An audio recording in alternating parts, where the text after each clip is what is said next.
In this video we will be examining the Emotional Spiral Chart Level 9. This is a multi-level series brought to you by Insight and Senses.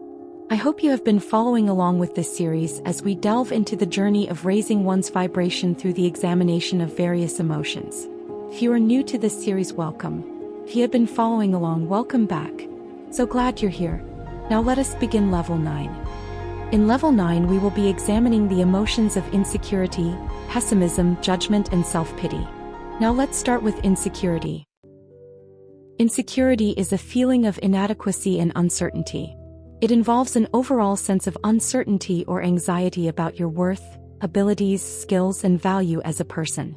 Insecurity can appear in all areas of life and come from a variety of causes. It can cause you to doubt your abilities, instincts, and relationships, making it difficult for you to believe in yourself and trust others. Different types of insecurities are: relationship insecurity. One of the most common kinds of insecurity concerns relationships or attachments. Relationship or attachment insecurities don't need to begin in early childhood. They can arise wherever previous experience or personal insecurity undermines someone's security in their closest relationships. Job insecurity.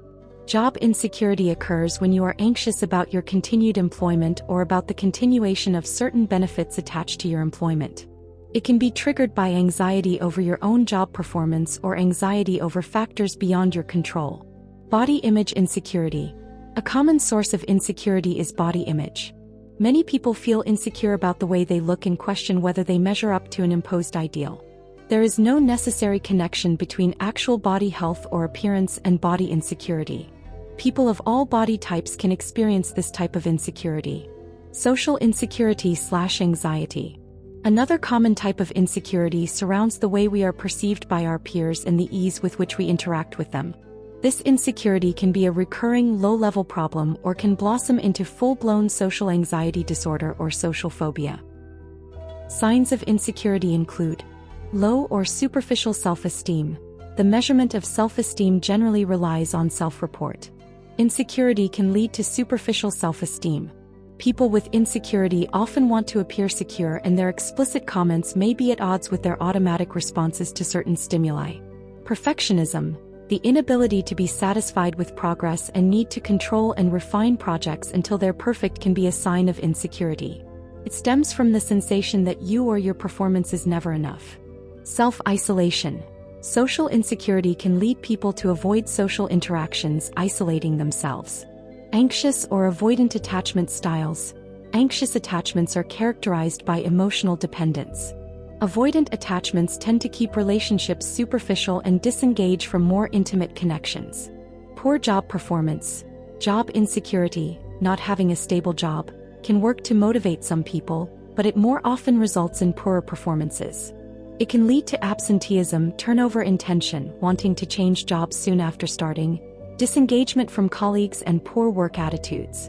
Depression or anxiety. Depressive, anxious behavior or thinking is often an effect of insecurity, particularly when that insecurity produces erroneous beliefs and patterns of thought. How to deal with insecurity. Know your worth. Never allow individuals, groups, or social norms to define who you are. The only one that can define you is you. Friendship and social groups. Good social structures and connections can help bounce off uncertainty and reaffirm confidence. Self-affirmations. Reminders and confirming positive thoughts and beliefs. Repeating daily can counteract negativity. Building trust in yourself and others allows for healthy relationships. Know your worth.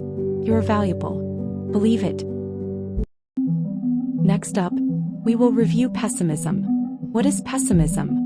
Pessimism is not a mental illness, but a personality trait in which someone has a more negative, or some might say realistic, view of life.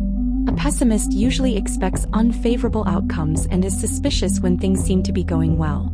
Pessimism is not a trait most people aspire to.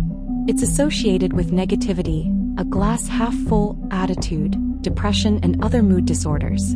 However, a healthy dose of negative thinking isn't necessarily all bad. Causes of pessimism. A few reasons may be genetics, family dynamics, past experiences, social and environmental factors, stress, trauma, and mental health challenges. Signs of pessimism are as follows.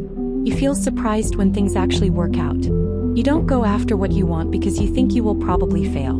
You tend to focus on what can go wrong in a situation. You think that the risks almost always outweigh the benefits. You experience imposter syndrome and undervalue your abilities. You tend to concentrate on your flaws or weaknesses rather than your strengths. You often feel annoyed by people with an optimistic demeanor. You often engage in negative self-talk. You assume that all good things will eventually come to an end. You find it easier to live with the status quo than change things for the better.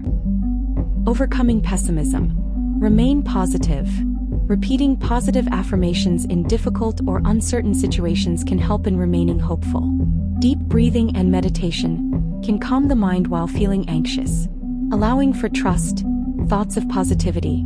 Being grateful, gratitude can take you out of negativity. Reframing thoughts, allowing for other options. Remaining hopeful, not being naive but remaining balanced while awaiting outcomes. As Albert Einstein states, you'll never fail until you stop trying. Stay hopeful. I know you can do it. Now we will review judgment. Explaining human judgment. Human judgment refers to the cognitive process of forming an opinion or evaluation about a person, situation, or event. It involves critically assessing available information, personal beliefs, values, and past experiences to make decisions. Knowing that no one is above another if maintaining ethical and moral values. The purpose of judgment. Guidance. Judgment helps identify right from wrong, allowing better decision-making. Maintaining a societal level of morality. Restoration. Corrective judgment encourages repentance and healing. A formal declaration by law of established rights and liabilities. Justice. God's ultimate judgment promises justice for the oppressed and accountability for oppressors. The assurance of conscientious, responsible, and respectful attitudes towards others. Elements of good judgment. Learning. Listen attentively, read critically. Trust. Seek diversity, not validation. Leadership shouldn't be a solitary. Experience. Make it relevant but not narrow. Beyond the data and evidence. Detachment. Identify and then challenge biases. Dealing with judgmental people. 6 tips for dealing with judgmental people so their negativity bounces off you. 1. Choose not to be harmed by their words. 2. Avoid reacting to them or their words. 3. Try to see them through neutral eyes. 4. Ask if there is a lesson to be learned in their words. 5. Look beyond their judgments to the person underneath. 6. Make yourself clear but walk away if all else fails. Be self-confident. Believe in yourself. The last section of Level 9 is self-pity. Let us review self-pity. What is self-pity? Self-pity is an emotion in which one feels self-centered sorrow and pity toward the self regarding one's own internal and external experiences of suffering. Self-pity has also been defined as an emotion directed towards others with the goal of attracting attention, empathy, or help. It is also very common for people suffering from self-pity to deflect criticism of themselves.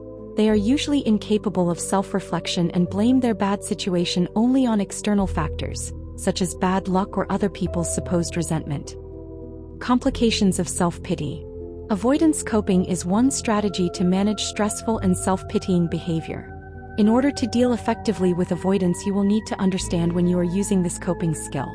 Recognize when you're doing it, awareness. Take small steps, take action to change. Identify active coping options. Why are you using it?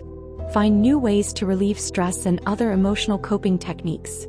Seek alternatives. Practice communication skills. Talk to others. Have someone hold you accountable. Take responsibility. Effects of self-pity.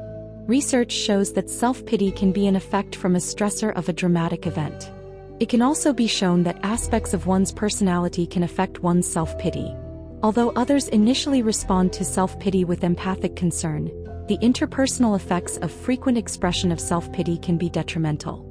Individuals who engage in pervasive self-pity may be more likely to be rejected by their peers and may commonly be perceived as querulous, meaning often complaining, especially in a weak voice. Someone who is peevish and expresses complaints or grievances. Recognizing self-pity. If you're doing the following: feeling like you are a failure, feeling like life is unfair, thinking you deserve bad things, not accepting compliments as genuine but people just being nice, convincing yourself people don't like you, feeling like you're unable to change, reliving bad experiences.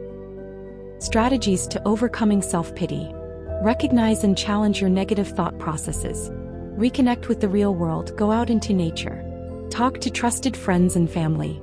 Practice positive affirmations daily. Remind yourself you are lovable. Choose happiness, you are deserving. Now that we have come to the end of level 9, here are some tips and techniques should you wish to consider.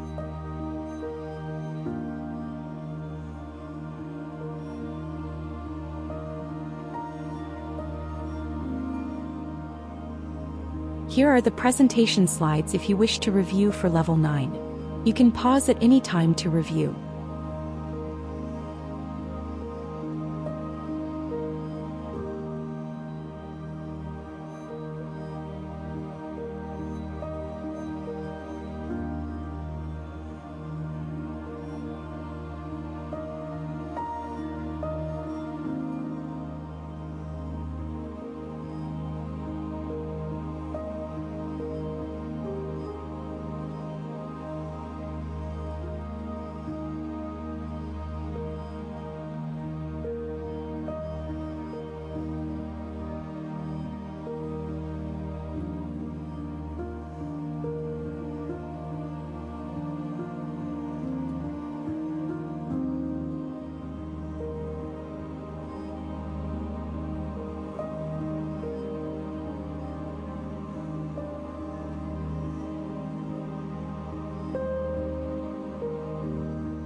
Thank you for joining me on level 9. I hope you have enjoyed this journey so far.